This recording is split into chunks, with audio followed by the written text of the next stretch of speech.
So I found myself with a number of scraps from making masks that are just a little too small for my design, but not too small to make a scrub cap, which is also something that I've been getting more and more requests for. So I'd like to show you the pattern that I use from my friend's blog, but her design, she does a reversible scrub cap, which would require 2 layers. And I thought that my fabric would stretch a little bit further if I made it a single layer. So I'm going to walk you through how to make her scrub cap design as a single layer with either a fat quarter from the store, like these, which if you were ever wondering what is a fat quarter, it is a piece of fabric that's actually half a yard wide, but it's been cut to half of its actual width. So you end up with a piece that's roughly 18 by 22, which is enough to make one scrub cap, or you can always use the scraps that you have laying around. The pieces themselves I printed from Katie's blog. Katie's blog is called Cadiddle Hopper.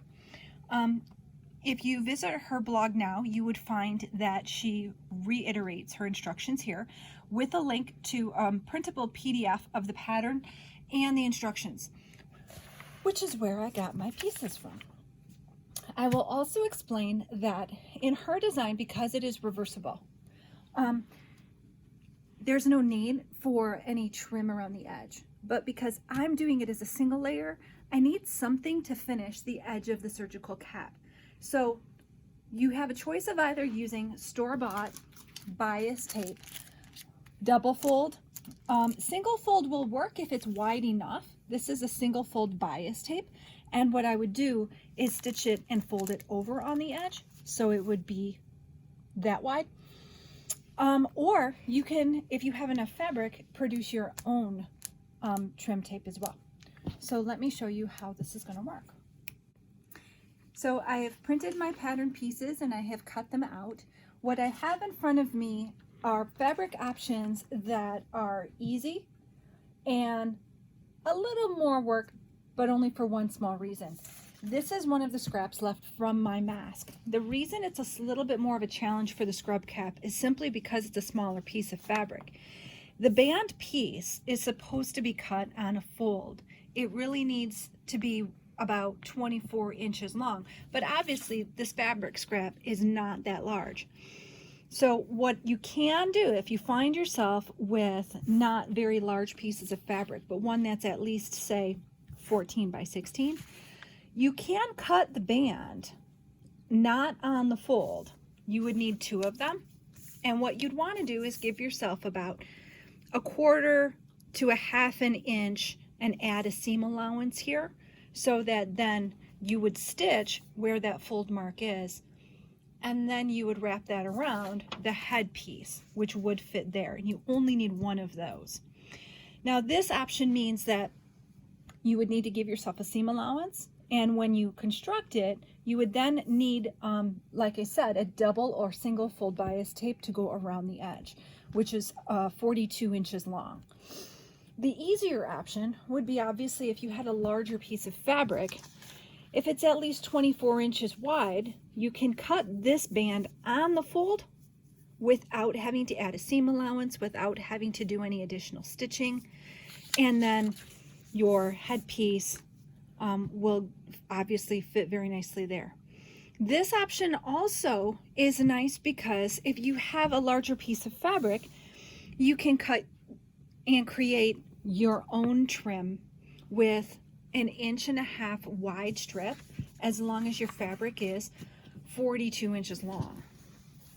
So what you would want to do is use the selvage edge, which is usually 45 to 42 inches long, and make that about 1.5 inches wide, and then you can create your own bias tape from it as well. One thing I want to mention before I leave the cutting table is on the pattern pieces, there are some identification marks, and I would recommend making a chalk mark or a pen or a small snippet at the front of the top of the cap. And I would also recommend making the same mark or small snippet at the fold, the top edge of the fold, at the top edge, not below the curve but above it. These two have to meet when we do the stitching. So I've made a small snip in the center of my front band and a small snip at the top of my cap. So with those small snippets, I'm going to, or marks, whichever you decide to do, I have them lined up, right sides together, and that's where I usually place my first pin. Now, I'm not one to waste a lot of time pinning. If you are more comfortable pinning, by all means do it.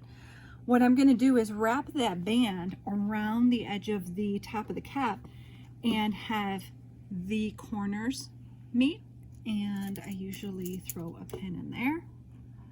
And same thing on the other side. I'm going to wrap the band around and have that corner meet as well. Like I said, if you are more comfortable pinning all the way around, you can, by all means. We're going to do a 1/4 inch seam allowance from one edge of the cap all the way around the front to the other edge. And so I've gotten my serger out because with it being a single layer cap, I want it to withstand the washing and I don't want the edges to fray. Again, I understand not everyone has a serger. I think that's why Katie's design with the reversible cap is beautiful, because all of the raw edges are protected inside the cap. If you do have a serger, it takes care of that 1/4 inch seam for you. And this back piece that is going to be open, where the cap is going to tie in the back, I don't want these edges to be raw either. Now, again, you could use double fold bias tape. You could fold it over twice and sew it down. I like to use the serger, fold it once and sew it down.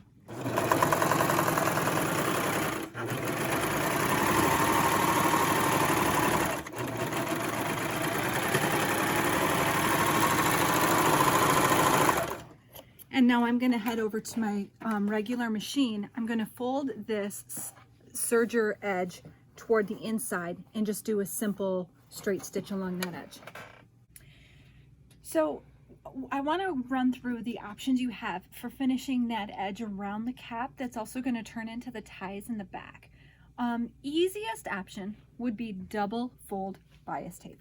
Double fold bias tape has a wide rough edge, but it folds not just once but twice, because that would wrap the edge of the cap and turn into the ties.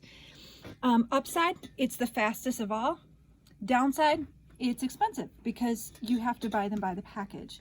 I try to use whatever I have on hand, so I have found that I have some single fold bias tape that I would use as well, and all I would do is create it to be double fold by simply folding it in half and pressing it around the edge. That is also an option. Either of these options would require you to have about 42 inches in length.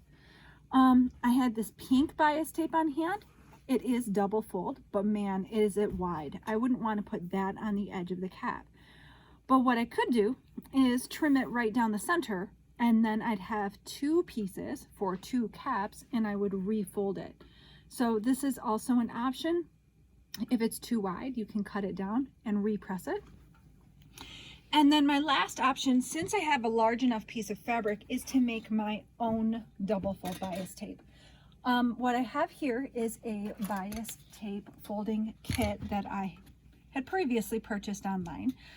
These lovely little metal doohickeys pull the fabric inside and create a fold that you press as it comes out.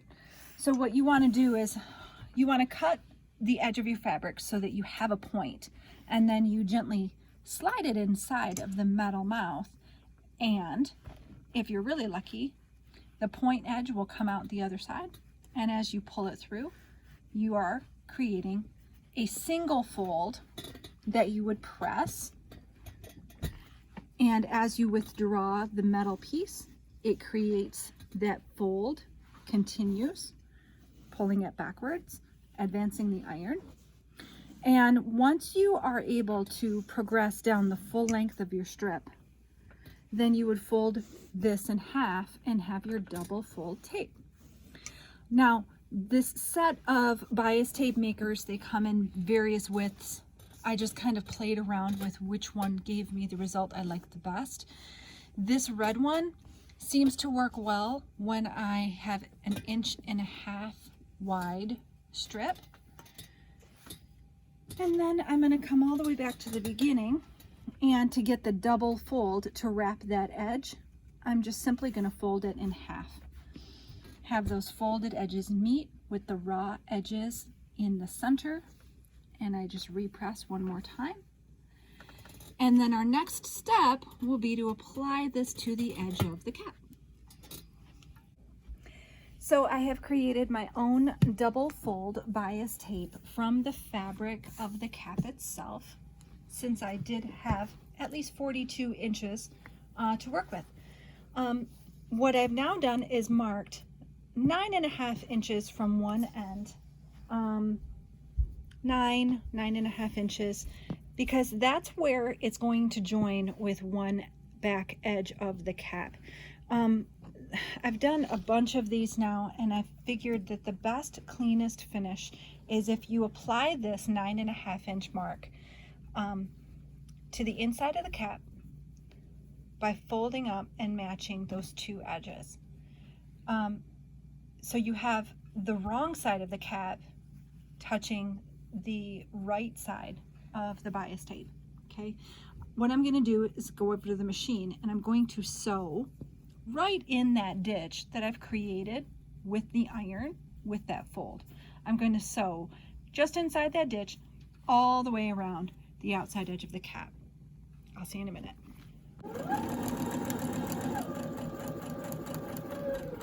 So I'm attaching the bias tape in that little ditch until I reach about the edge of the cap, and I'll do a little lock stitch. I'm not going to go all the way to the end of the tape because I'm just securing it to the cap. Now, what I'm able to do at this step is simply pull that double fold tape that I created right over the edge. And that's going to finish the edge of that cap beautifully. So that's exactly what I'm going to do. I'm just going to let that fold right over. I'm going to go right back into my machine. Now, if you want to start at the very end of the tape, you can. I'm always afraid I'm going to get a ripple or that the edges won't match up. So I start here at the edge of the cap, and then I'll go all the way around the edge, top stitching pretty close to that fold of the tape. And I know I'm secure on the inside because I've already attached it. Now, as I go around the cap, all I'm doing is just, that fold already exists. I'm just letting it take that shape. And when I reach the other end of the cap, I'm going to go all the way to the end of the tie. And then I'll come back and finish the end of this tie that hasn't been done yet. So I'm just letting that fold happen, stitching close to that edge, cleaning the edge nicely with the wraparound folded fabric. And now you can see I'm at the end. This is my tie. I'm just going to keep going right to the end.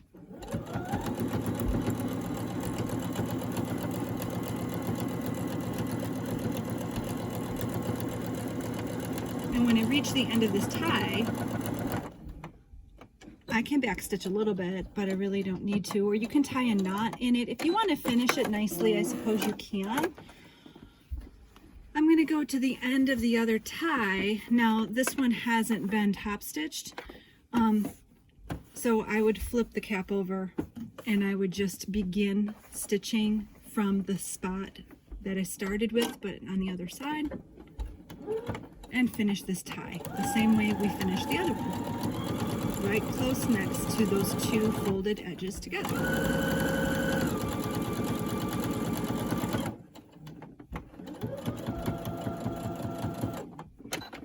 And the cap is complete.